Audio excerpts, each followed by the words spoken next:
Bonjour à tous, on avait vu des vidéos donc sur le gambit dame décliné et il y a deux grandes idées stratégiques on va dire sur le gambit dame décliné. C'est l'attaque de minorité et puis l'attaque centrale.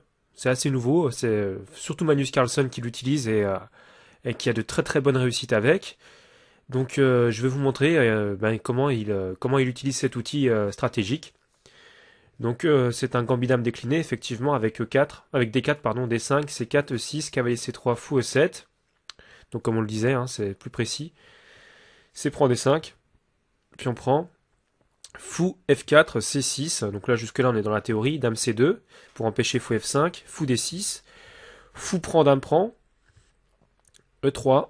Et donc là on voit qu'il y a les deux possibilités, par exemple de pousser B4 puis B5 pour venir attaquer la chaîne de la structure de pion noir. Mais Magnus Carlsen va trouver aussi une autre idée, vous allez voir, qui va être absolument extraordinaire. Fou D3, B6, cavalier F3, fou A6, petit roc, fou prend, dame prend. Donc là, beaucoup de pièces ont été échangées. Chaque joueur n'a plus qu'une paire de cavaliers et dame et paire de tours. E4. Donc voilà l'idée de Magnus Carlsen, E4, tout de suite. Donc effectivement, tactiquement, ça serait compliqué pour les noirs de prendre en E4 après. Que pourrait-il se passer sur la prise en E4 ici? Bien tout simplement, ce serait probablement une erreur à cause de cavalier prend E4 avec un très très bon avantage pour, euh, pour les blancs. Donc Magnus Carlsen arrive à jouer E4 avant que les noirs ne puissent véritablement contrer ce coup. Et c'est d'ailleurs tout ce qui fait la force de cette manœuvre stratégique. On voit par exemple ici sur Dame D5 que pourrait-il se passer? Tout simplement, il y aurait Dame A3 et les noirs auraient de grosses difficultés pour roquer, la tour viendrait en E1, etc. Donc la prise n'est pas possible en E4. Et c'est pour ça que c'est si important. C'est parce que Magnus Carlsen maintenant va pouvoir jouer E5. Il aura l'attaque centrale. Et donc c'est pour ça que je vous montre cette partie, parce que c'est vraiment une illustration parfaite de comment attaquer au centre dans cette ouverture du gambit dame décliné. Donc E5 est joué. Et là, on voit qu'il a parfaitement obtenu la position qu'il fallait, hein, Magnus Carlsen. Donc Dame E6, et là on pourra jouer par exemple des coups comme cavalier D2 et F4 qui vont pas tarder à arriver. Donc tour A E1 dans cette variante. Donc placer une tour derrière le pion de pion passé, ça peut toujours être intéressant. Ici, tour Fe8, cavalier H4, excellent coup. Il a totalement compris ce qu'il fallait jouer. Magnus Carlsen, il joue parfaitement son plan. Donc qui va être de jouer G3 par exemple, et puis F4. Et donc c'est vrai que cavalier G5 ne donnait rien, mais cavalier H4 par contre c'est très intéressant. Cavalier G6, cavalier prend, dame prend. Dame D2, Magnus Carlsen ne veut pas échanger les dames. Et dame D2 soutient la poussée du pion F4. Cavalier F8, F4, dame F5. Et là on voit que les noirs ont un mal pas possible à empêcher les pions blancs d'avancer. Cavalier D1 pour jouer cavalier E3 et chasser la dame noire. Hein. F6, cavalier E3. Dame D7 et Dame D3. Donc là, cette fois-ci, les noirs avaient comme projet probablement de jouer C5, mais on va voir que ça c'est vraiment compliqué maintenant. F prend, D prend, cavalier E6. Donc Magnus Carlsen prend du pion D ici simplement pour avoir une grosse majorité de pions sur l'aile roi. D prend, cavalier E6, donc pression sur F4. F5, et les pions se poussent tout seuls. Hein. Cavalier C5, mais dame D4, et on n'a pas de problème. Le pion E5 est protégé et la dame n'est plus attaquée. Cavalier E4. Et alors là, c'est un coup absolument magistral. C'est ce que je vous disais dans certaines vidéos. Un bon outil stratégique permet souvent un gain tactique. Et bien là, c'en est une illustration parfaite, puisque dans cette position, eh bien tout simplement, Magnus Carlsen va prendre l'avantage avec cavalier prend D5. Hein. Ces deux pions centraux sont trop forts, l'adversaire commet des erreurs, c'est presque une obligation ici. Cavalier prend D5, dame prend D5, dame prend E4, allez un pion de plus déjà pour commencer. On voit que dame prend A2, c'est franchement pas le coup de la position, hein, puisque dame prend A2, on pourrait pousser les pions et on n'aurait aucun problème avec les blancs. Donc tour AD8 est certainement meilleur. E6, dame prend E4, tour prend, tour D6, pour empêcher effectivement la poussée F6. Mais après G4, on voit que les pions blancs sont quand même vraiment très bien disposés. Roi F8, et vous allez voir comment Magnus Carlsen arrive à transformer une position comme ça avec un avantage au niveau de la structure de pions, puisqu'il a des pions qui sont bien poussés et bien protégés. On a une bonne structure, là. On a les trois pions qui sont bien ensemble, hein, une bonne structure. Mais il faut encore la gagner, et vous allez voir que Magnus Carlsen arrive à la gagner très facilement. Il joue G5, un coup extraordinaire, donc prépare F6, roi E7, roi G2, pour venir avec le roi, tour D5, donc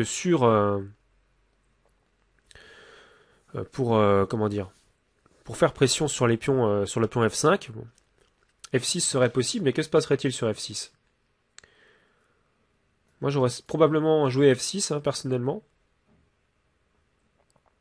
Roi F8, et c'est vrai que derrière, c'est pas non plus... bon, on peut jouer H4, hein, évidemment. Mais Magnus Carlsen va préférer une autre variante, il a certainement ses raisons. Il va préférer le coup... donc ici, roi G3, roi D6, H4, donc il fallait le jouer pour pouvoir pousser F6 à terme. C5, la poussée de pion noir pour essayer de trouver du contre-jeu sur l'aile dame, mais c'est bien trop tard évidemment. F6 c'est joué, pion prend.